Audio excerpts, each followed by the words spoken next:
Hello students, welcome to Biozone classes.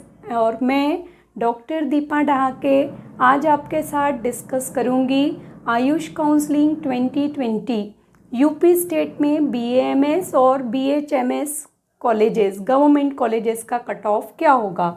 यहाँ पे जब हम फिर मैं कह रही हूँ बातें मैं जितनी भी करूँगी वो टोटली जो भी कट ऑफ हम डिस्कस करेंगे मेनली वो कट ऑफ हम ओनली गवर्नमेंट कॉलेजेस का करते हैं, क्योंकि उसका एक रीज़न है। जो मेरिट रैंक है वो मेरिट रैंक गवर्नमेंट कॉलेजेस के लिए ही यूज़ होता है। प्राइवेट कॉलेजेस में एज सच मेरिट का या आपके मार्क्स का नहीं है। अगर आपने नीट का कट ऑफ क्लियर किया हुआ है तो आप किसी भी प्राइवेट कॉलेज में अपना एडमिशन ले सकते हैं। तो यहाँ पर हम बात करेंगे यूपी स्टेट के कट ऑफ की बीएएमएस और बीएचएमएस का। मेनली जो बताने जा रही हूँ मैं कट ऑफ वो बीएएमएस के लिए है, और बीएचएमएस का आपको उससे अंदाज़ा हो जाएगा क्योंकि हार्डली 15 और 20 मार्क्स कम होता है बीएचएमएस का कट ऑफ बीएएमएस की कंपैरिजन में। सेकेंडली यहाँ पे देखिए जो यूपी के स्टूडेंट्स हैं और अगर ये सुन रहे हैं तो यहाँ पर आप ध्यान दीजिएगा इस बात पे कि नंबर ऑफ टाइम ये हो रहा है कि आप यूपी स्टेट को बिलोंग कर रहे हैं बट आपने अपना 10th का एजुकेशन और 12th का जो कोर्स है या 12th बोर्ड का एग्ज़ाम वो किसी अनदर स्टेट में अगर जाके दिया हुआ है तो उस कंडीशन में देखिए आपको रिक्वायर्ड है एक मूल निवासी प्रमाण पत्र हम कहते हैं। तो जब आप ये सर्टिफिकेट बनवाने जाएंगे तो थोड़ा ध्यान रखिएगा, एक होता है आपका सामान्य निवासी प्रमाण पत्र और एक होता है डोमिसाइल सर्टिफिकेट या मूल निवासी प्रमाण पत्र। दोनों में अंतर ध्यान से समझ लीजिए। सामान्य निवासी प्रमाण पत्र उन बच्चों के लिए चल जाता है जिन्होंने 10th और 12th भी यूपी बोर्ड से ही किया है, तो उनका 10th का मार्कशीट और 12th मार्कशीट यूपी बोर्ड से ही है। तो वो स्टूडेंट काउंसलिंग के समय अगर सामान्य निवासी प्रमाण पत्र दिखाते हैं जो कि ऑनलाइन मोड में बन जाता है तो उनके लिए कोई भी प्रॉब्लम नहीं है। बट अगर आपने 10th और 12th आप डोमिसाइल यूपी के हैं but 10th and 12th board का एग्ज़ाम आपने किसी अनदर स्टेट से दिया है, उस कंडीशन में अगर आप काउंसलिंग के समय सामान्य निवासी प्रमाण पत्र ले जाएंगे तो वो प्रमाण पत्र मान्य नहीं होता है। वहाँ पर आपको रिक्वायर्ड होगा आपका मूल निवासी प्रमाण पत्र या डोमिसाइल सर्टिफिकेट। और वो जो मूल निवासी प्रमाण पत्र होता है वो प्रमाण पत्र ऑफलाइन मोड से हम कह रहे हैं ऑफलाइन मोड में बनता है, और जनरली आप अपने एरियाज़ में जो डीएम के ऑफिस है उस ऑफिस से आपका वो सर्टिफिकेट बन जाएगा। तो अभी भी आप सभी के पास टाइम है, इस बात पे थोड़ा डॉक्यूमेंटेशन की तरफ भी ध्यान दीजिए काउंसलिंग के साथ साथ कि आपके पास कितने डॉक्यूमेंट्स प्रॉपरली प्रिपेयर्ड है और नहीं है। डॉक्यूमेंट से रिलेटेड ऑलरेडी मैं वीडियो अपलोड कर चुकी हूँ।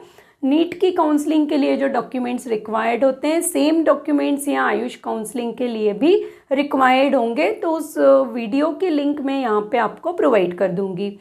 अब यहाँ पर हम डिस्कस कर रहे हैं जो अपना मेन आज का टॉपिक है कि बीएएमएस का कट ऑफ क्या होगा। बीएएमएस का कट ऑफ जब हम पढ़ रहे हैं या डिस्कस कर रहे हैं तो फिर एक इम्पॉर्टेंट बात मैं बताने जा रही हूँ गवर्नमेंट कॉलेजेस के लिए कि यूपी में जो गवर्नमेंट कॉलेजेस हैं जो लास्ट ईयर के बेस पे मैं बता रही हूँ। लास्ट ईयर स्टेट काउंसलिंग में गवर्नमेंट कॉलेजेस जो इन्वॉल्व हुए थे 17 गवर्नमेंट कॉलेज इन्वॉल्व हुए थे, और इस 17 में से आप याद रखिए 8 जो हैं वो आपके 8 कॉलेजेस बीएमएस के लिए हैं, 7 कॉलेजेस बीएचएमएस की काउंसलिंग में पार्टिसिपेट किया था और 2 कॉलेजेस जो हैं वो यूनानी के हैं।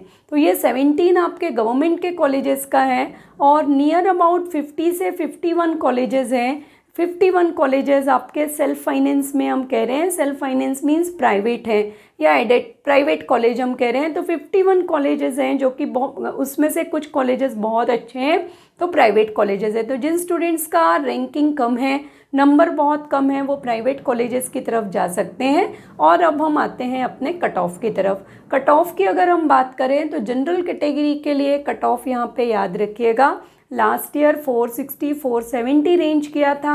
इस बार नीट का रिज़ल्ट अपना काफ़ी हाई गया है तो उसके अकॉर्डिंग हम एक्सपेक्ट कर रहे हैं, जनरलाइज प्रिडिक्शन है ये मैंने फाइंड आउट किया है 480 प्लस जिन भी बच्चों का 480, 485, 490 है वो जनरल कैटेगरी में गवर्नमेंट सीट्स के लिए अपने आप को थोड़ा श्योर मान सकते हैं। तो जनरल कैटेगरी के लिए यूपी स्टेट में कट ऑफ आपका रहेगा 480 प्लस। इसके बाद हम आते हैं अदर बैकवर्ड क्लासेस के लिए।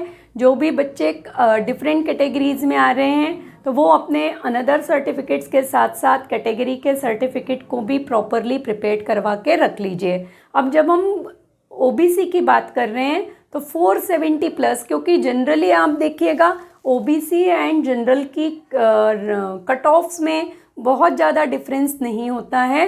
तो 470 प्लस आप याद रखिए ओबीसी के लिए हमारा कट ऑफ रहेगा यूपी स्टेट के लिए। अब हम आते हैं एससी के कट ऑफ की तरफ। एससी का कट ऑफ फिर मैं कह रही हूँ थोड़ा कम रहेगा और 320 प्लस, 320 और ज़्यादा से ज़्यादा 325। तो जिन भी स्टूडेंट्स को 320 या 325 मार्क्स हैं वो अपनी गवर्नमेंट सीट मान सकते हैं कि आपको यूपी के कोटा में, स्टेट कोटा में आपको गवर्नमेंट सीट एससी कैटेगरी से मिल जाएगी। अब हम आते हैं एसटी कैटेगरी की तरफ। तो जो शेड्यूल्ड ट्राइब कैटेगरी के स्टूडेंट्स हैं उनके लिए कट ऑफ कम ही रहेगा और जो कट ऑफ है वो आप याद रखिए 225 से 230 आप लेके चलिए, क्योंकि इस बार नीट का रिज़ल्ट काफ़ी हाई गया है। तो 230 प्लस जिन भी बच्चों को हैं एसटी कैटेगरी में वो अपनी गवर्नमेंट कॉलेज में सीट कंफर्म मान सकते हैं। तो ये कुछ जनरल प्रेडिक्शन है। ये प्रेडिक्शन मैंने जो डाटा है लास्ट ईयर्स का और इस साल का जो अपना नीट 2020 का स्कोर कार्ड मिला है बच्चों को, उसके बेसिस पे मैंने प्रिपेयर किया है। ज़्यादा से ज़्यादा हो सकता है कि 10 मार्क्स इंक्रीज़ ही होने के इसमें चांसेस है, डिक्रीज़ होने का इस साल कोई भी गुंजाइश हमारे पास नहीं है। और अगर अब आपको बीएचएमएस का कट ऑफ फाइंड आउट करना है तो जितना भी कट ऑफ मैंने अभी आपको बीएमएस के गवर्नमेंट कॉलेजेस के लिए बताया है तो उसके कंपैरिजन में आप 10 to 15 मार्क्स कम लेके चलिएगा और आपको उसके अकॉर्डिंग बीएचएमएस के कॉलेजेस गवर्नमेंट के अलॉट हो सकते हैं। काउंसलिंग की प्रोसेस जब भी स्टार्ट होगी स्टेट वाइज मैं फिर आपके साथ कंटिन्यू करूँगी सेशंस के माध्यम से कि क्या क्या आपको डॉक्यूमेंट्स। तो जनरली सभी बच्चों को क्लियर है, बट इन केस कहीं डाउट्स हो तो आप कमेंट बॉक्स में लिख सकते हैं। मैं अपनी तरफ से करेक्ट आंसर्स देने का पूरी कोशिश करती हूँ। और नेक्स्ट जब काउंसलिंग स्टार्ट होगी तो कितने गवर्नमेंट कॉलेज हैं, उन गवर्नमेंट कॉलेजेस की सीट मैट्रिक्स क्या है और प्राइवेट कॉलेजेस में कितने बेस्ट प्राइवेट कॉलेजेस हैं यूपी में, वो भी हम डिस्कस करेंगे। चैनल को अगर आपने अभी तक सब्सक्राइब नहीं किया है तो न्यू अपडेट्स के लिए, नीट की प्रिपरेशन के लिए जो भी स्टूडेंट्स, हो सकता है कुछ स्टूडेंट्स ऐसे होंगे कि जो फर्स्ट टाइम उन्होंने 12th के साथ ही एग्ज़ाम दिया है नीट का, फर्स्ट टाइम अटेम्प्ट में उनको स्कोर अच्छा आ गया है तो अब वो सोच रहे हैं ड्रॉप लेने का। ड्रॉप भी इस बार अच्छा ऑप्शन है क्योंकि हार्डली 6 मंथ आपके पास है। स्टडीज़ को कंटिन्यू रखिए और कंटिन्यू स्टडी के साथ साथ काउंसलिंग के प्रोसेस में भी पार्टिसिपेट करिए। अगर आपका मन हो जाता है ड्रॉप लेने का तो आपका स्टडीज़ का लॉस वहाँ पे नहीं होगा।